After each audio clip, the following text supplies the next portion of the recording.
नमस्कार मित्रों, स्वागत है आपका इंटेंस लाइट यूट्यूब चैनल पर। दोस्तों, जीके की सीरीज़ की श्रृंखला में जीके की जो सीरीज़ चल रही है उसमें आज हम 11वें वीडियो को बनाने जा रहे हैं। और इसका उद्देश्य ये है दोस्तों कि किसी भी कॉम्पिटिटिव एग्जामिनेशन में कोई भी जीके का प्रश्न यदि आता है तो वो गलत ना हो।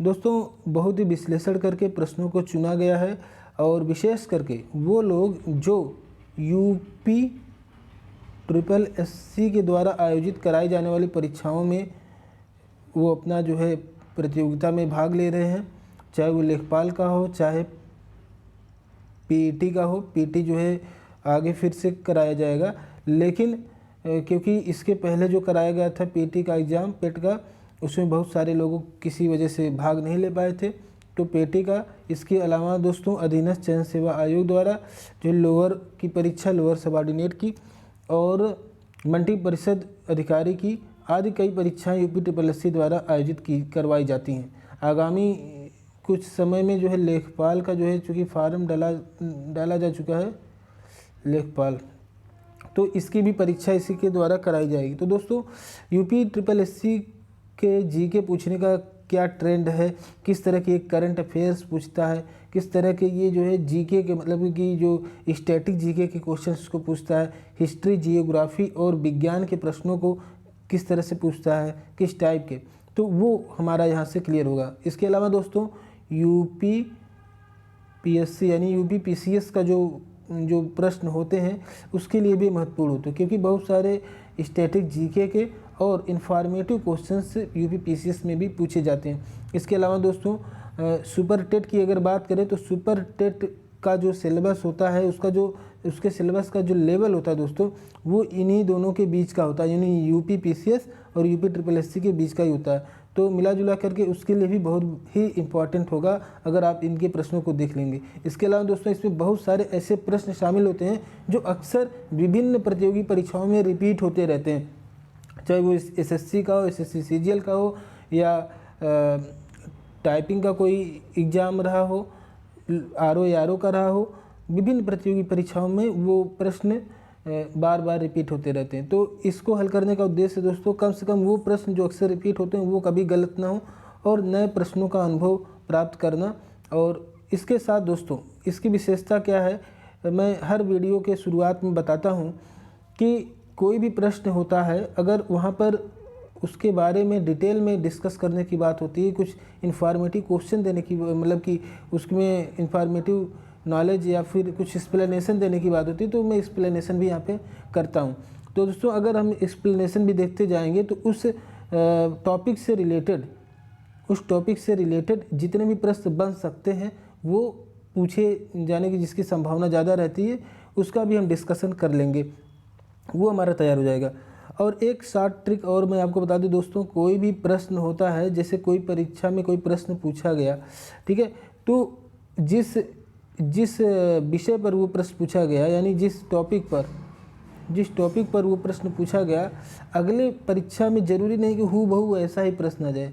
ये अलग बात है कि बहुत सारे प्रश्न ऐसे जो हूबहू आ जाते हैं, लेकिन कुछ प्रश्न ऐसे आते हैं जो हूबहू ना होकर उसी टॉपिक से रिलेट होकर के थोड़ा बहुत बदलाव के साथ पूछे जाते हैं। तो वो जो एक्सप्लेन हम करते हैं दोस्तों, उसका फ़ायदा ये है कि अगर उसको घुमा फिरा कर प्रश्नों को पूछा जाता है तब भी हम उसको हल करने में सक्षम हो सकेंगे। और दोस्तों, कुछ इन्फॉर्मेटिव क्वेश्चन होते हैं, उसके लिए तो सीधे उसको रटना ही ज़रूरी होता है, तो उसमें ज़्यादा कुछ व्याख्या करने की बात नहीं होती, तो उसकी तो कोई बात ही नहीं है। तो चलिए ज़्यादा समय नहीं लेते हुए शुरू करता हूँ आज का वीडियो।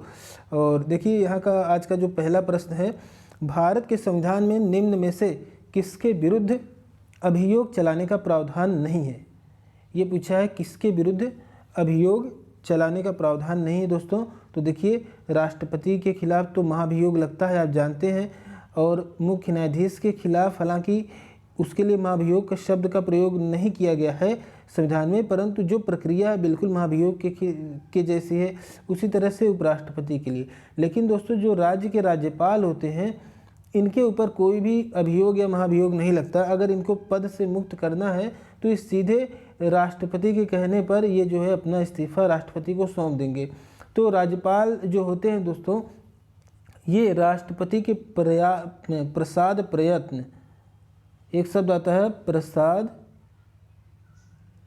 पर्यंत, यानी जब तक राष्ट्रपति की कृपा होगी तब तक ये अपने पद पर विद्यमान रहेंगे, अन्यथा इनको अपने पद से इस्तीफा देना पड़ेगा जब भी राष्ट्रपति कहेंगे। तो ये राज्य के राज्यपाल हैं जिनके विरुद्ध अभियोग चलाने का कोई प्रावधान नहीं होता। अगर इनको हटाना है तो सीधे राष्ट्रपति के माध्यम से इनको हटा दिया जाता है। अनुच्छेद 156 के आधार पर राज्य का राज्यपाल राष्ट्रपति के प्रसाद पर्यंत अपना पद धारण करता है तथा त्यागपत्र भी राष्ट्रपति के नाम संबोधित करता है। तो ये है इसके बारे में फैक्ट दोस्तों। तो अनुच्छेद 156 याद रखिएगा, हो सकता है कभी पूछ लिया जाए कि राष्ट्रपति जो है राज्यपाल को किस अनुच्छेद के तहत जो है हटाने की शक्ति रखता है, तो अनुच्छेद 156 कह सकते हैं। तो इस तरह से घुमा फिरा के क्वेश्चंस पूछे जा सकते हैं। चलिए आगे बढ़ते हैं अगले प्रश्न की ओर। तो देखिए दोस्तों, कंप्यूटर से संबंधित एक प्रश्न है, इसको थोड़ा सा जूम कर लेते हैं, आपको भी स्पष्ट दिखाई देता कि कंप्यूटर में डेटा का किस रूप में भंडारण होता है।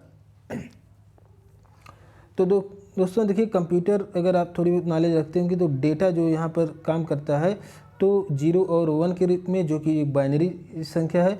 तो ऑप्शन नंबर देखिए, बाइनरी संख्या कहाँ दिया हुआ है, डी में दिया हुआ है, तो बाइनरी इसका राइट आंसर हो जाएगा। चलिए आगे बढ़ते हैं। अब देखिए, इसमें ज़्यादा कुछ एक्सप्लेनेशन करने वाली बात थी नहीं, तो हमने कोई ज़्यादा एक्सप्लेनेशन भी नहीं किया। इसमें सिर्फ यही ध्यान रखना है, जो बाइनरी संख्या होता है 0 और 1 के रूप में होता है। तो चलिए आगे बढ़िए। अगला प्रश्न देखिए, संविधान के किस अनुच्छेद के प्रावधानों के अंतर्गत भारत ने भारत रत्न और पद्मश्री को प्रारंभ किया। दोस्तों वैसे तो ये प्रश्न जो दिया है, चलिए इसको हम हल करने की कोशिश पहले कर लेते हैं, फिर एक्सप्लेन करते हैं इसमें क्या कुछ चीज़ें हैं। पहला तो बात है, अनुच्छेद जो 15 है और अनुच्छेद 16 है, ये दोनों समानता के अधिकार से संबंधित है। अनुच्छेद 17 भी समानता के अधिकार से संबंधित है, परंतु यहाँ पर ये अस्पृश्यता का, छुआछूत का अंत करता है। अनुच्छेद 18 दोस्तों जो है, ये भी समानता के अधिकार के लिए प्रतिबद्ध है, और उसी प्रतिबद्धता के कारण अनुच्छेद 18 ये कहता है कि उपाधियों का अंत किया जाएगा। यानी कोई भी स्टेट यानी राज्य यानी देश, यहाँ पे देश की बात हो रही कि देश जो है यानी स्टेट या राज्य अपने देश के किसी भी नागरिक को या किसी भी व्यक्ति को कोई उपाधि नहीं दे सकता। जैसे पुराने ज़माने में आप देखते होंगे महाराजा धीराज की उपाधि लोग धारण करते थे, तमाम तरह की उपाधि धारण करते थे, लेकिन उपाधि देने का जो है अंत कर दिया गया है। तो दोस्तों अब बात आती है कि भारत रत्न है क्या। तो भारत रत्न एक अलंकरण है दोस्तों, और पद्मश्री अलंकरण है या एक सम्मान है, वो किसी भी उपाधि के अंतर्गत आता ही नहीं। तो अनुच्छेद 18 के अंतर्गत, हालांकि आयोग ने उत्तर को सही माना है, लेकिन अनुच्छेद 18 के तहत भारत रत्न देने का कोई मतलब यहाँ पे बन नहीं रहा है, क्योंकि इन्होंने सिर्फ उपाधियों का अंत किया है। और एक बात 18 में, लेकिन एक बात ये भी कहा गया है, उपाधियों का अंत होगा लेकिन केवल शिक्षा संबंधी, शिक्षा और कला या साहित्य में जो विशेष योगदान देते हैं उनको, और सेना को छूट दी गई, यानी सेना को उपाधि दी जा सकती है, और शिक्षा संबंधी जो है इन दो क्षेत्र के लोगों को उपाधि दी जा सकती है दोस्तों। उसके अलावा दोस्तों अगर बात करें केवल भारत रत्न की, तो भारत रत्न की जो व्याख्या सुप्रीम कोर्ट ने की है, उन्होंने ये कहा है कि ये मात्र अलंकरण है, और ये इसका पहली बात तो उपाधि से कोई मतलब ही नहीं। तो इसके लिए कम से कम भारत रत्न के लिए अनुच्छेद 18 के द्वारा दिया जाना इसका कोई मतलब ही नहीं, क्योंकि जब वो अलंकरण दे रहे हैं, उपाधि दे ही नहीं रहे हैं, तो अनुच्छेद 18 के तहत कहने का कोई मतलब नहीं है। हालांकि 18 के तहत जो है सैन्य या शैक्षणिक विशिष्टता के किसी व्यक्ति को कोई उपाधि प्रदान कर भी सकती है। तो अगर बात ये पूछा जाए कि उपाधि, अगर भारत सरकार किसी को उपाधि देना चाहती है तो किस अनुच्छेद के तहत कोई उपाधि दे सकती है, तो अनुच्छेद 18 आप कहेंगे। परंतु भारत रत्न और पद्मश्री उपाधि है ही नहीं, तो अनुच्छेद 18 का यहाँ पर कोई योगदान है ही नहीं। सुप्रीम कोर्ट ने इसको अलंकरण घोषित किया है, और अलंकरण है तो फिर ये दिया जा सकता है। इसके बावजूद, और इसीलिए दोस्तों किसी को भी, जैसे मान लीजिए किसी भी, हम कई भी मीडिया के लोगों को देखा इस तरह से, जैसे भारत रत्न अटल बिहारी वाजपेयी का प्रयोग, शब्द का प्रयोग करते हुए मैंने देखा है, लेकिन किसी को भी इस तरह से इस शब्द का प्रयोग नहीं करना चाहिए, मतलब नहीं कोई कर सकता कि ये लगे कि ये किसी की उपाधि है। भारत रत्न फिर किसी व्यक्ति का नाम लेना नहीं, भारत रत्न से सम्मानित अटल बिहारी वाजपेयी, इस तरह से इसका प्रयोग करना चाहिए, तभी ये एक अलंकरण के रूप में इसका जो है इसका प्रैक्टिकल हो पाएगा। अदरवाइज ये जो है उपाधि की तरह से प्रयोग किया जाता है व्यवहार में देखें तो दोस्तों, हालांकि अब आयोग ने अनुच्छेद 18 सही माना है, तो आप इसको अनुच्छेद 18 को जो है आंसर सही कर सकते हैं, क्योंकि 15, 16 और 17 से कोई मतलब नहीं है। जो उपाधियों की बात थोड़ी बहुत है भी इसी में है, और इसमें यही केवल कहा शिक्षा और सेना से संबंधित किसी विशेष योगदान वाले व्यक्ति को जो है कोई उपाधि दी जा सकती है।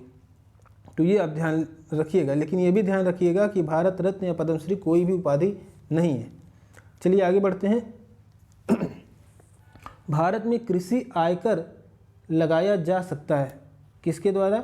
तो कृषि आयकर जो है दोस्तों, जो कृषि किसका विषय है, राज्य सूची का विषय या केंद्र सूची का? तो ये राज्य सूची का विषय है दोस्तों, तो जाहिर तौर पर ये राज्य सरकार द्वारा जो है कृषि पर टैक्स लगाया जा सकता है। तो ऑप्शन नंबर बी सही है। चलिए आगे बढ़ते हैं। निम्नलिखित में से कौन एक द्रव्यता अनुपात है, यानी लिक्विडिटी रेशियो अंग्रेजी में कहें इसको, तो ये देखिए इकोनॉमिक्स का प्रश्न है या कॉमर्स का। तो लिक्विडिटी रेशियो,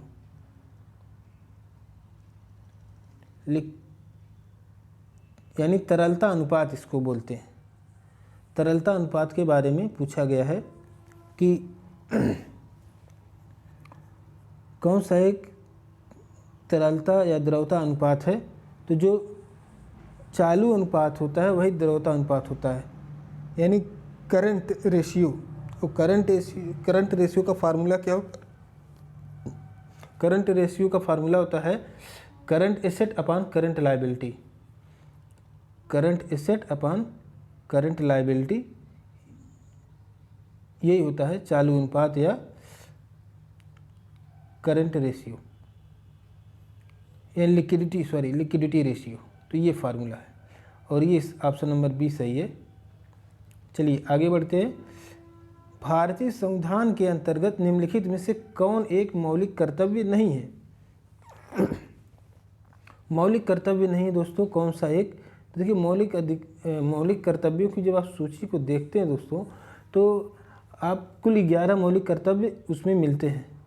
इस तरह से बिंदुवार कुल 11 मौलिक कर्तव्य मिलते हैं, और उसमें कहीं भी चुनाव में वोट डालने को नहीं कहा गया। चुनाव में जो वोट डालने का जो आपका अधिकार है, ये अधिकार भी है, कर्तव्य भी है, तो ये कानूनी अधिकार है। ठीक है, ये कैसा अधिकार है? कानूनी। ये कानूनी अधिकार है, ना कि ये मौलिक अधिकार है। ठीक है, मौलिक कर्तव्य की सूची में इसको नहीं रखा गया है। इसके अलावा दोस्तों, लोक संपत्ति की सुरक्षा करना ये आपके मौलिक कर्तव्य में है। संविधान को मानना व इसके आदर्शों का मतलब कि पालन करना या सम्मान करना, कद्र करना, ये सब भी जो है मौलिक कर्तव्य के अंतर्गत आते हैं। वैज्ञानिक कागजों को विकसित करना, ये दोस्तों थोड़ा सा घुमा दिया है, डायरेक्ट ये बात नहीं लिखा गया, परंतु ये भी जो है मौलिक कर्तव्य में आता है, क्योंकि वैज्ञानिक सोच को बढ़ावा देने वाली बात जो है मौलिक कर्तव्य में कही गई है। तो वैज्ञानिक दृष्टिकोण को, ठीक है, तो ये जो बी, सी और डी ऑप्शन में जो चीज़ें हैं वो मौलिक कर्तव्य के अंतर्गत आती हैं, जबकि चुनाव में वोट डालने की बात जो है ये कानूनी अधिकार है आपका। चलिए आगे बढ़ते हैं। निम्नलिखित में से किस क्रांति ने तिलहनों के उत्पादन में वृद्धि की? तिलहन दोस्तों आप जानते होंगे, तिलहन वो चीज़ें होती हैं जिससे तेल वगैरह का उत्पादन होता है, जैसे तिल का तेल, सरसों का तेल, ठीक है, और भी जितने भी प्रकार के होते हैं।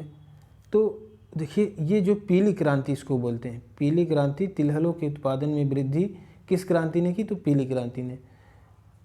और दोस्तों हरित क्रांति जो है ये अनाज उत्पादन से है, ठीक है। श्वेत क्रांति की बात करें दोस्तों, तो श्वेत क्रांति दूध उत्पादन से है, और स्वर्ण कांति किसे कहते हैं, इसके बारे में आप कमेंट बॉक्स में लिखिए। चलिए एक होमवर्क आपको दे दिए। कौन सा भोजन तुरंत शक्ति प्रदान करता है? प्रोटीन, मक्खन, विटामिन या ग्लूकोज? दोस्तों अगर आपको तुरंत जो शक्ति चाहिए, आपको ऊर्जा चाहिए, तो आपको तुरंत ग्लूकोज का प्रयोग करना होगा, क्योंकि ग्लूकोज ही है जिससे आपको शक्ति मिलती है। चलिए आगे बढ़ते हैं। सोलर बी सूर्य का अध्ययन करने वाले सैटेलाइट निम्न में से किस देश ने लॉन्च किया था? तो किसने लॉन्च किया था? तो ये जापान द्वारा लॉन्च किया गया था, जापान द्वारा। अगला प्रश्न, निम्नलिखित में से कौन सा जिला भारत की अंतर्राष्ट्रीय सीमा पर स्थित है? तो दोस्तों इसमें से गोरखपुर है। गोरखपुर तो अंतर्राष्ट्रीय सीमा पे नहीं है, क्योंकि गोरखपुर के आगे महाराजगंज है उत्तर प्रदेश में, वो नेपाल के बॉर्डर से महाराजगंज लगता है, तो गोरखपुर तो नहीं है, गोरखपुर नहीं है। जयपुर भी नहीं है और कुलेर भी नहीं है। तो किन्नौर जो ज़िला है दोस्तों, ये कहाँ से? हिमाचल प्रदेश में है, और ये अंतर्राष्ट्रीय सीमा साझा करता है चीन के साथ। ओके आगे बढ़ते हैं दोस्तों। मोनोजाइट किसका अयस्क है? मोनोजाइट किसका अयस्क है दोस्तों? तो ये थोरियम का अयस्क है, थोरियम का। अयस्क क्या होता है दोस्तों? जिससे कोई भी तत्व निकाला जाता है, ठीक है, उसको अयस्क बोलते हैं। मतलब एक तरह से कच्चा उत्पाद होता है जब उत्खनन होता है तो। और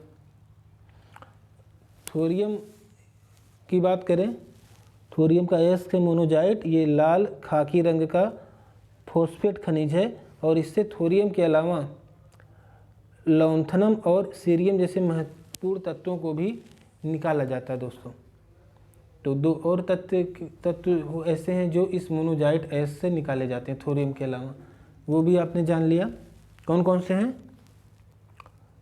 सीरियम और लौंथनम।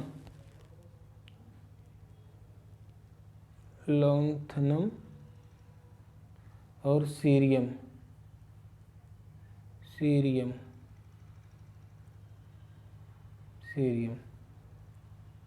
अगला प्रश्न, निम्नलिखित में से किसके शासनकाल में मुगलों और मराठों के बीच द्वंद्व प्रारंभ हुआ, यानी युद्ध प्रारंभ हुआ? तो सबसे ज़्यादा दोस्तों अगर हुआ था तो ये औरंगजेब के काल में दोस्तों। औरंगजेब का देखिए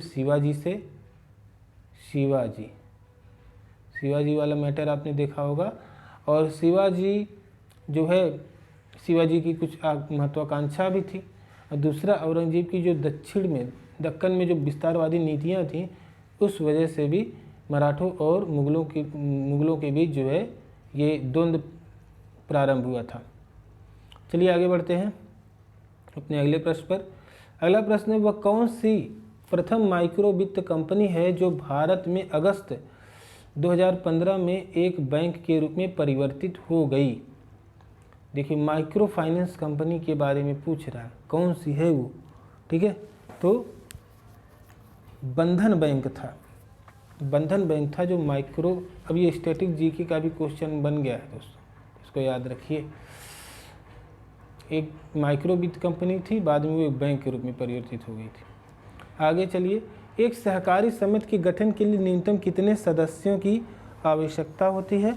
तो दोस्तों सहकारी समिति के गठन के लिए कम से कम कितने लोग चाहिए? कम से कम 10 लोगों की आवश्यकता होगी। ऑप्शन नंबर डी सही है, इसको याद रखना होगा।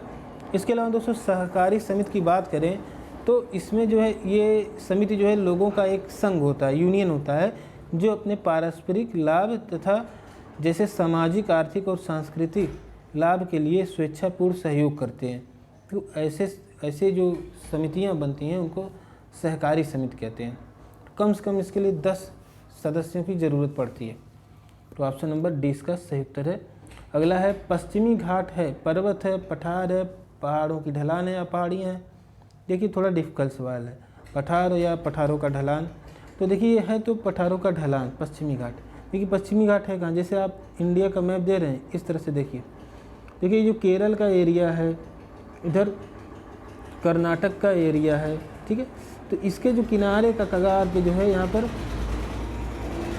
ढलान बहुत ज़्यादा है दोस्तों। तो ये क्या है? पश्चिमी घाट है, ये पश्चिमी घाट में पड़ता है। और पूर्वी घाट कहाँ, इधर, ये सब जो है ये पूर्वी घाट पड़ता है, और ये जो पश्चिमी घाट पड़ता है, जो समुंदर के किनारे जो पठारी भाग है, जो ढलान है इधर, ये पश्चिमी घाट, ये बहुत ही, और पश्चिमी घाट भी बहुत ज़्यादा जो है यहाँ पर वन के लिए बहुत महत्वपूर्ण है। यहाँ विविध प्रकार की प्रजातियाँ, विविध प्रकार की दवाएं, मसाले आदि पाए जाते हैं, विविध प्रकार के जीव जंतु पाए जाते हैं, इसलिए पश्चिमी घाट भी बहुत ही महत्वपूर्ण है। तो ऑप्शन नंबर सी सही उत्तर है। चलिए आगे बढ़ते हैं अगले प्रश्न की ओर। प्रश्न नंबर 41वां, अपने स्वयं के प्रयोग के लिए मालिक द्वारा लिए गए वस्तुओं के मूल्य को किस खाते में क्रेडिट किया जाएगा? तो किस खाते में क्रेडिट किया जाएगा? तो देखिए, जब खरीद के लिए चीज़ें हो रही हैं, अपने स्वयं के प्रयोग के लिए अगर मालिक जो है कोई चीज़ खरीदता है तो उसका मूल्य जो है खरीद खाता में देगा, खरीद खाता में। चलिए आगे बढ़ते हैं, ये भी देखिए कॉमर्स का क्वेश्चन, ठीक है। चलिए आगे बढ़ते हैं। निम्नलिखित किस सम्राट के शासनकाल में भारत का पहला मुद्रा रुपया मुद्रित हुआ था? तो किसके काल में सबसे पहले हुआ था? अकबर, हुमायूं, शेरशाह सूरी या समुद्रगुप्त? तो मित्रों, इसमें जो है शेरशाह सूरी सही उत्तर है, और इसके काल में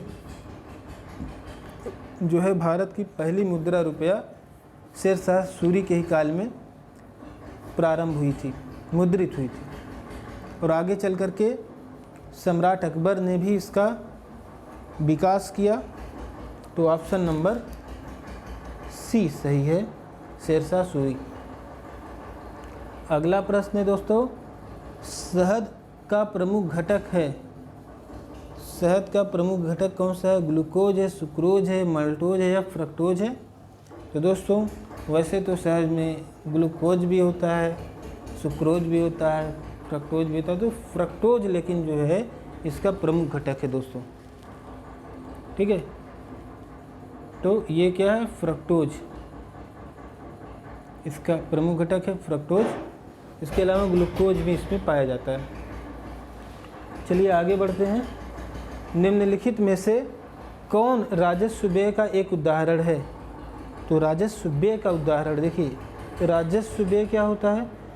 जो राजस्व यानी रेवेन्यू के द्वारा जो इनकम होती है उसको जब व्यय किया जाता है किसी कार्य में तो उसको राजस्व व्यय कहते हैं। अब देखिए, पहला है ऑप्शन फैक्ट्री शेड का निर्माण, दूसरा है ज़मीन खरीद, तीसरा है प्रिंटर की मरम्मत और तीसरा है नए मशीन की स्थापना।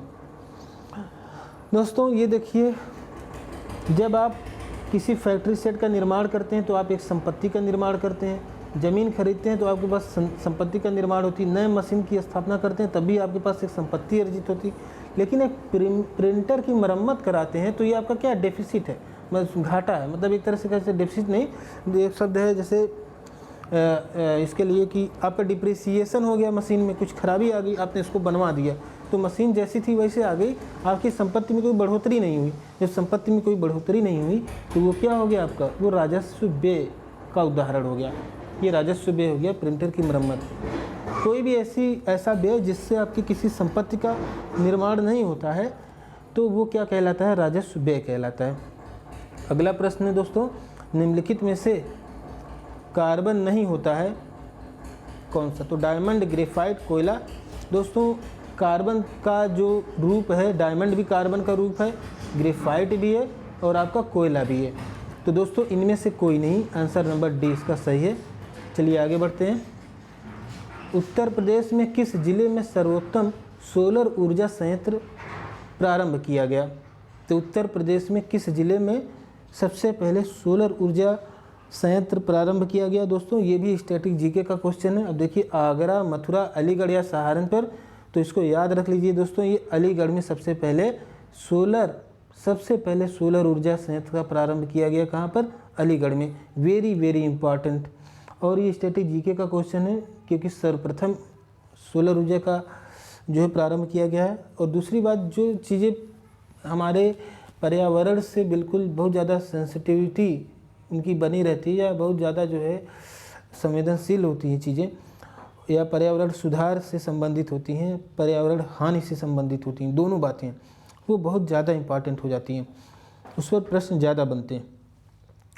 चलिए आगे बढ़ते हैं अगले प्रश्न की ओर। निम्नलिखित में से कौन सा स्त्रीलिंग हार्मोन है? मतलब दोस्तों स्त्रीलिंग हार्मोन का मतलब वो हार्मोन जो स्त्रियों के मतलब कि किसी अंग वगैरह में जो है विशेष उनका योगदान होता है। पहला एस्ट्रोजन, दूसरा एंड्रोजन, तीसरा है ऑक्सीजन या चौथा है इंसुलिन। तो दोस्तों एस्ट्रोजन जो है ये स्त्री डेवलपमेंट का मतलब कि जो महिला डेवलपमेंट का जो है इनके शरीर में जो भी डेवलपमेंट होते हैं, जो भी चेंजेस आते हैं वो एस्ट्रोजन के कारण आते हैं। तो इसके अलावा दोस्तों अगला प्रश्न पे हम चलते हैं। परिवार सामाजिक जीवन की पाठशाला है, ये किसने कहा? तो अरस्तु, महात्मा गांधी, प्लेटो या इनमें से कोई नहीं। तो दोस्तों ये महान जो हमारे दार्शनिक हैं अरस्तु ने जो है ये स्टेटमेंट दिया है, परिवार सामाजिक जीवन की पाठशाला है। चलिए आगे बढ़ते हैं अगले प्रश्न की ओर। विंबलडन ओपन 2015 में महिला डबल श्रेणी में विजेता कौन थे? दोस्तों 2015 में था, ये करंट का प्रश्न है। अब कम से कम आप इतना याद रखिए, जब भी आप करंट अफेयर की कोई भी चीज़ आप रिवीजन करिएगा तो महिला डबल श्रेणी में विजेता विंबलडन ओपन को याद रखिएगा। इस विंबलडन ओपन से प्रश्न आते हैं, ये आप ध्यान रखिए। बाकी अब ये पुराना प्रश्न है, इसको याद करने कोई मतलब नहीं, तो हम आगे बढ़ते हैं। चलिए आगे बढ़ते हैं दूसरे अपने प्रश्न में। 50वां प्रश्न देख लेते हैं। 26 मिनट हो गए हैं, लगभग 26 मिनट से ज़्यादा हो गया, तो देखते हैं कुछ और प्रश्नों को, फिर वाइंड अप करते हैं इस वीडियो को। अगला प्रश्न है, निम्नांकित में से स्वतंत्र समाचार पत्र पत्रिका के संस्थापक कौन थे? तो देखिए स्वतंत्र नाम का जो समाचार पत्र पत्रिका है इसके संस्थापक का नाम पूछा है, यानी बेसेंट अरविंद घोष, जवाहरलाल नेहरू या मोतीलाल नेहरू। तो दोस्तों इसका सही उत्तर है मोतीलाल नेहरू। मोतीलाल नेहरू ने स्वतंत्र समाचार पत्रिका का स्थापना किया था। चलिए आगे बढ़ते हैं। निम्नलिखित में से कौन सा लैंग्वेज पैस्कल से प्राप्त सिस्टम प्रोग्रामिंग लैंग्वेज है एवं रक्षा एप्लीकेशन के लिए अभीष्ट है? पहला है फोर्ट्रॉन, दूसरा है C++ लैंग्वेज, तीसरा C लैंग्वेज, या डी में है क्या एडा? दोस्तों इसका सही उत्तर है एडा, option number D is right. चलिए आगे बढ़ते हैं। विटामिन सी का सबसे उत्तम स्रोत कौन सा है? दोस्तों इसका उत्तर आप स्वयं बताइए कि विटामिन सी का सबसे उत्तम स्रोत कौन सा है। कमेंट बॉक्स में इसका उत्तर लिखिए। इसका सही उत्तर है दोस्तों आंवला। और विटामिन सी के बारे में मैंने इसके पहले की वीडियो में बहुत डिटेल में बताया है। वैसे आप जानते होंगे सिट्रस फ्रूट्स इसके लिए बहुत ही स्कर्वी रोग से लड़ने के लिए महत्वपूर्ण होते हैं और इसकी कमी से स्कर्वी रोग होता है, आदि बातें। चलिए आगे बढ़ते हैं। निम्नलिखित में से कौन सा अंतर्राष्ट्रीय विकलांग दिवस के रूप में मनाया जाता है? तो दोस्तों अंतर्राष्ट्रीय विकलांग दिवस के रूप में देखिए 1 दिसंबर जो होता है ये क्या होता है एड्स दिवस, AIDS एड्स दिवस मनाया जाता है 1 दिसंबर को। और 3 दिसंबर को दोस्तों ये अंतर्राष्ट्रीय विकलांग दिवस मनाया जाता है। हमारे देश भारत में विकलांग शब्द की जगह दिव्यांग शब्द का प्रयोग किया जाने लगा है। तो लेकिन अंग्रेजी में तो पर्सन विद डिसेबिलिटी शब्द का ही प्रयोग लिख करके आता है। कोई भी आप कोई फॉर्म वार्म भरते होंगे अगर, तो वहाँ पर वो चीज़ बना रहता है। अगर अंग्रेजी में लिखा होता है तो वहाँ पे पर्सन विद डिसेबिलिटी शब्द का प्रयोग होता है। तो यहाँ पे इसलिए अंतर्राष्ट्रीय, वैसे भी अंतर्राष्ट्रीय है तो अंतर्राष्ट्रीय स्तर पर इसको दिव्यांग नहीं कहा गया है, तो अंतर्राष्ट्रीय विकलांग दिवस ही है ये। तो 3 दिसंबर को अंतर्राष्ट्रीय विकलांग दिवस मनाया जाता है। चलिए आगे बढ़ते हैं। निम्नलिखित में से उसके अलावा दोस्तों 25 दिसंबर की बात करें तो आप जानते होंगे क्रिसमस डे होता है 25 दिसंबर को। इसके अलावा अटल बिहारी वाजपेयी जी से भी संबंधित है, इसको आप देखिएगा क्या था। चलिए आगे बढ़ते हैं। निम्नलिखित में से कौन सा कंप्यूटर एनालॉग आउटपुट को डिजिटल फॉर्म में परिवर्तित करने से मुख्यतः संबद्ध है? Digital computer, analog computer, hybrid computer या मेनफ्रेम कंप्यूटर। तो दोस्तों हाइब्रिड कंप्यूटर का प्रयोग करके एनालॉग कंप्यूटर को डिजिटल फॉर्म में बदलने का काम किया जाता है। तो दोस्तों इसका उत्तर क्या है? Option number C. हाइब्रिड का मतलब क्या होता है? हाइब्रिड का मतलब होता है जिसमें जो है दोनों गुण पाए जाते हों, दो विशेष गुणों को मिलाकर एक तीसरा जब वैरायटी बनती है किसी भी चीज़, उसको हाइब्रिड बोलते हैं। तो हाइब्रिड कंप्यूटर है। तो कौन सा कंप्यूटर एनालॉग आउटपुट को डिजिटल फॉर्म में परिवर्तित करने से संबंधित है? तो ये हाइब्रिड कंप्यूटर। चलिए आगे बढ़ते हैं। किसने बंगाल में अस्थायी उपनिवेश की शुरुआत की? Lord Curzon, William Bentinck, Lord Dalhousie या लॉर्ड कॉर्नवालिस? दोस्तों इसका सही उत्तर है लॉर्ड कॉर्नवालिस। लॉर्ड कॉर्नवालिस की बात करें तो इसने बंगाल में अस्थायी उपनिवेश की शुरुआत की थी और जिसने प्रसिद्ध कॉर्नवालिस कोड का निर्माण कराया था। यह पिट्स इंडिया एक्ट के अंतर्गत शांति स्थापना व शासन के पुनर्गठन हेतु गवर्नर जनरल के रूप में भी आया था। ये तो लॉर्ड कॉर्नवालिस अस्थायी उपनिवेश की शुरुआत किया था। चलिए आगे बढ़ते हैं। BCG टीका किसके विरुद्ध रोग प्रतिरोधक शक्ति प्रदान करता है? तो दोस्तों ये TB, ट्यूबरक्लोसिस जिसे आप कहते हैं, ऑप्शन नंबर बी सही है। TB के विरुद्ध शक्ति प्रदान करता है। चलिए आगे बढ़ते हैं। अगला प्रश्न क्या है? महात्मा गांधी ने निम्नलिखित में से किसे अपना राजनीतिक गुरु माना था? दोस्तों ये देखिए, महात्मा गांधी ने किसे अपना राजनीतिक गुरु माना था? अब देखिए दोस्तों, महात्मा गांधी की जब बात आ रही है तो अगर आपको इस प्रश्न का उत्तर नहीं भी पता तब भी आप कैसे इसके उत्तर को पाने की कोशिश करेंगे। देखिए, बाल गंगाधर तिलक गर्म दल के थे, तो महात्मा गांधी से कोई इनसे संबंध मतलब कि इनको गुरु बनाने का कोई मतलब नहीं था। BR अम्बेडकर थे, ये इनके समकालीन थे, तो इनके गुरु हो ही नहीं सकते थे और इनमें कई बार मतभेद भी उभरे थे। दादा भाई नौरोजी और गोपाल कृष्ण गोखले में थोड़ा सा है डाउट। तो अब यहाँ 50% आपका चांस जो है गलत होने का कम हो गया है। अब दोनों में से कोई एक उत्तर आप लगा सकते हैं अगर आपको नहीं आता तो। लेकिन इसका सही उत्तर है दोस्तों गोपाल कृष्ण गोखले। गोपाल कृष्ण गोखले को महात्मा गांधी ने अपना राजनीतिक गुरु माना था। जब 1915 में वो दक्षिण अफ्रीका से भारत आए थे लौट करके, उसके बाद से गोपाल कृष्ण गोखले उनके राजनीतिक गुरु बन गए।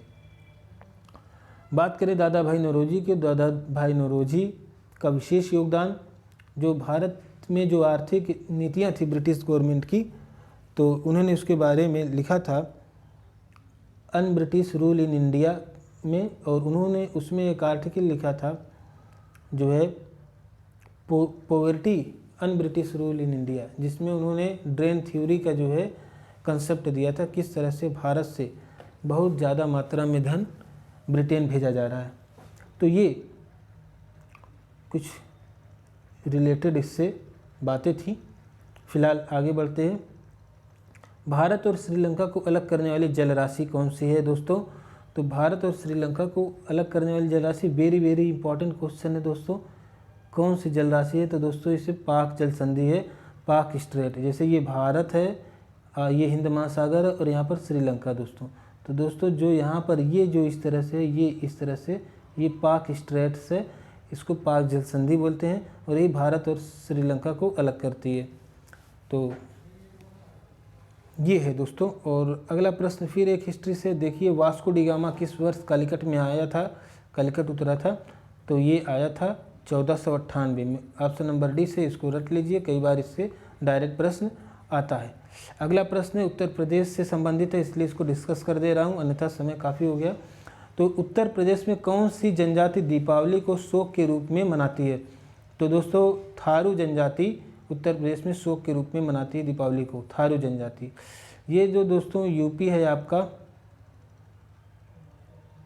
एक मिनट, हम यूपी का मैप सही नहीं बना पा रहे हैं, कुछ इस तरह से। जो ये नेपाल है, यहाँ पर नेपाल है, नेपाल का जो ये तराई क्षेत्र है दोस्तों पहाड़ी, ये जो तराई क्षेत्रों में जो तराई उत्तर प्रदेश का है, दलदली और वैसा क्षेत्र, इसी में थारू जनजातियाँ पाई जाती हैं। और ये दीपावली को मतलब हिंदू धर्म में आते हैं और हिंदू धर्म के सारे त्योहारों को भी मनाते हैं, दीपावली को लेकिन शौक के रूप में मनाते हैं। तो ये बात याद रखिएगा। चलिए आगे बढ़ते हैं। चलिए अब देखिए प्रश्न जो है हमारे समाप्त हो गए आज के। और देखिए 35 मिनट का टाइम हो गया, कम से कम आधे घंटे, मैक्सिमम आधे घंटे का वीडियो मैं यहाँ पर बनाता हूँ। वैसे अगर आप सुझाव देंगे तो पूरे जितना है ये PDF है, ये जो PDF है ये पूरा एक ही बार में जो है समाप्त कर सकता हूँ। इसमें अब एक ही पेज और बचा हुआ है, तो ठीक है, अगर आप सुझाव देंगे अगली बार से तो ये 2 पेज और जो बचे हैं वो भी हम जो है एक ही वीडियो में कवर कर देंगे, 1 घंटे की वीडियो बन जाएगी। लेकिन फ़िलहाल तो अभी मेरी कोशिश है कि आधे घंटे, मैक्सिमम आधे घंटे या 20 मिनट की वीडियो जो है यहाँ पर क्रिएट करूँ। तो दोस्तों कैसा लगा हमारा ये आज का वीडियो और इसमें आए हुए प्रश्न और इसका एक्सप्लेनेशन। अगर आप कुछ और इसमें डिटेल में जानना चाहते हैं, किसी टॉपिक के बारे में मैंने डिस्कस न किया हो, तो प्लीज़ आप कमेंट में उसके बारे में बताएं, हमें अवगत कराएं, ताकि जो हम अगली बार कोई वीडियो बनाएं आपके सामने वो आपकी ज़रूरत के मुताबिक हो। वैसे यहाँ पर जो भी चीज़ें हम प्रोवाइड कर रहे हैं दोस्तों, आपके किसी भी एग्ज़ाम में जो GK के प्रश्न हैं कभी गलत नहीं होंगे। फिलहाल अभी आप एक विषय पे फोकस करिए और आने वाले समय में मैथमेटिक्स और अन्य जितने भी जो भी टाइप के प्रश्न पूछे जाते हैं उसको भी हम वीडियो लेकर के आएंगे आपके सामने। तो बहुत बहुत धन्यवाद आपका हमारे साथ बने रहने के लिए। और आपसे एक और छोटा सा रिक्वेस्ट है कि प्लीज़ इसको अधिक से अधिक अपने मित्रों के साथ शेयर ज़रूर कर दीजिए दोस्तों, और उनको बताइए भी। अगर शेयर करने पर वीडियो नहीं ओपन होता तो उनसे कह दीजिए अपने दोस्तों से कि आप YouTube पर जा करके इंटेंस लाइट, ये देखिए स्पेलिंग यहाँ पर है, सेम यही स्पेलिंग आप जो है टाइप करेंगे, सर्च करेंगे तो ये हमारा YouTube चैनल आपके सामने आ जाएगा। इसके अलावा दोस्तों हमारे YouTube चैनल पर आप जानते हैं मनोविज्ञान के बहुत सारे वीडियोज़ जो है पड़े हुए हैं, जो कि बहुत ही महत्वपूर्ण है दोस्तों। और किसी भी परीक्षा मतलब कि जो भी UP टेट, CTET या सुपर टेट की तैयारी कर रहे हैं उनके लिए फास्ट ट्रैक रिवीजन के लिए मनोविज्ञान के जो वीडियोज़ पड़े हैं, छोटे 5-5 मिनट के वीडियोज़ हैं, वो भी बहुत इंपॉर्टेंट है।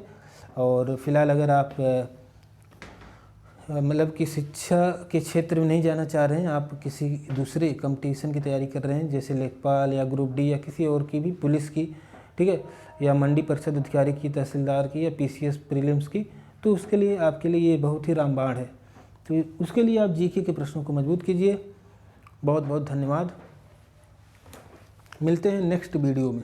Thank you so much.